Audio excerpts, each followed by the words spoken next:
जय महाकाल मेरे प्यारे मित्रों। सावन के सोमवार में जरूर करें ये उपाय। धन धान्य से भर जाएगा आपका घर। अगर आप अपने धन धान्य के साधनों में बढ़ोतरी करना चाहते हैं तो इसके लिए इस दिन आपको स्नान आदि के बाद साफ कपड़े पहनकर शिव मंदिर जाना चाहिए और भगवान की विधि पूर्वक पूजा करनी चाहिए। इसके लिए सबसे पहले शिवलिंग पर जल अभिषेक करें, फिर रोली चावल का तिलक लगाएं। इसके बाद शक्कर से भगवान का मुंह मीठा करें और साथ ही फलों का भोग लगाएं। फिर धूप दीप आदि से भगवान की पूजा करें और आखिर में हाथ जोड़कर प्रणाम करें। ऐसा करने से आपके धन धान्यों के साधनों में बढ़ोतरी होगी। अगर आप अपनी किसी प्रॉपर्टी की खरीद बिक्री को लेकर कुछ समय से परेशान हैं, आपको कोई इच्छा ग्राहक नहीं मिल रहा है, आपकी इच्छा अनुसार ग्राहक नहीं मिल रहा है, तो इस दिन आपको स्नान आदि के बाद शिव मंदिर जाना चाहिए और भगवान शिव को प्रणाम करना चाहिए। साथ ही शिवलिंग पर गंगा जल मिला हुआ शुद्ध जल अर्पित करना चाहिए। ऐसा करने से प्रॉपर्टी की खरीद बिक्री से संबंधित आपकी परेशानियों का हल जल्द आपको मिल जाएगा। अगर आप जीवन के हर क्षेत्र में विजय प्राप्त करना चाहते हैं तो इसके लिए इस दिन आपको बेलपत्रों की माला बनाकर शिवलिंग पर चढ़ानी चाहिए।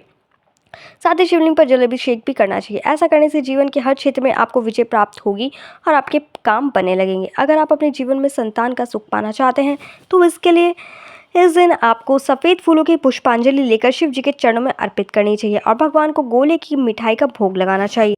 ऐसा करने से आपको जीवन में संतान का सुख जल्द ही मिलेगा। अगर आप अपने बिजनेस की गिरती साख को लेकर परेशान हैं, मुमकिन कोशिशों के बाद भी बिजनेस का कुछ नहीं हो पा रहा है, तो उस दिन आपको चंदन की गंध वाली धूपबत्ती शिव जी के मंदिर में जलानी चाहिए।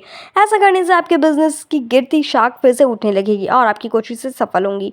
अगर आप अपने जीवन में खुशियों का अंबार लगाना चाहते हैं, अपने जीवन को खुशहाल देखना चाहते हैं, तो उस दिन आपको शिव मंदिर में जाकर भगवान शंकर की विशेष रूप से पूजा करनी चाहिए और उन्हें हरे मूंग चढ़ाने चाहिए। ऐसा करने से आपके जीवन में खुशियों का आभार लगने लगता है। अगर आप अपने भौतिक सुखों में बढ़ोतरी करना चाहते हैं तो इसके लिए इस दिन भगवान शिव को चंदन का तिलक लगाएं, साथ ही शहद का भोग भी लगाएं। ऐसा करने से आपके भौतिक सुखों में बढ़ोतरी होगी और आपको हर तरह के सुख साधनों की प्राप्ति होगी। अगर आप लंबी आयु की प्राप्ति चाहते हैं और अपना स्वास्थ्य अच्छा बनाए रखना चाहते हैं तो उस दिन आपको एक सूखा नारियल लेकर भगवान शंकर को अर्पित करना चाहिए। साथ ही शिव चालीसा का पाठ करना चाहिए। ऐसा करने से आपको लंबी आयु की प्राप्ति होगी और आपका स्वास्थ्य अच्छा बना रहेगा।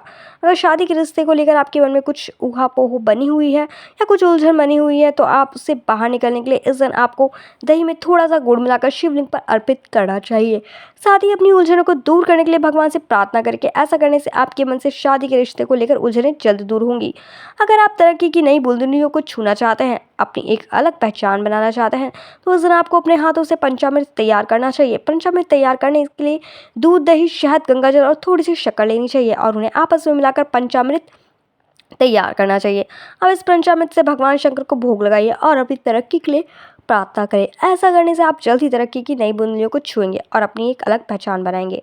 अगर आप अपने जीवन को प्रेम रस से भर देना चाहते हैं, आपको प्रेम के रंग में सरोबार कर देना चाहिए, तो इस दिन आपको शिवलिंग पर गन्ने की रस की धारा डालनी चाहिए। साथ ही एक सफ़ेद फूल भी अर्पित करना चाहिए। ऐसा करने से आपका जीवन प्रेम रस से भरा रहेगा। आप प्रेम के रंग में सरोवर नजर आएंगे। अगर सफलता के क्षेत्र में आपके कदम कुछ पीछे रह गए हैं तो अपने कदमों को सफलता तक पहुंचाने के लिए इस दिन आपको शिव मंदिर में पानी का स्रोत स्थापित करना चाहिए। आपने शिव मंदिरों में प्राय देखा होगा कि शिवलिंग से कुछ ऊंचाई पर जल का एक स्रोत स्थापित होता है, जिसे धीरे धीरे करके जल की धारा शिवलिंग पर गिरती रहती है। ये विशेष उपाय करने से आपके कदमों से सफलता तक पहुँचने से कोई नहीं रोक सकता।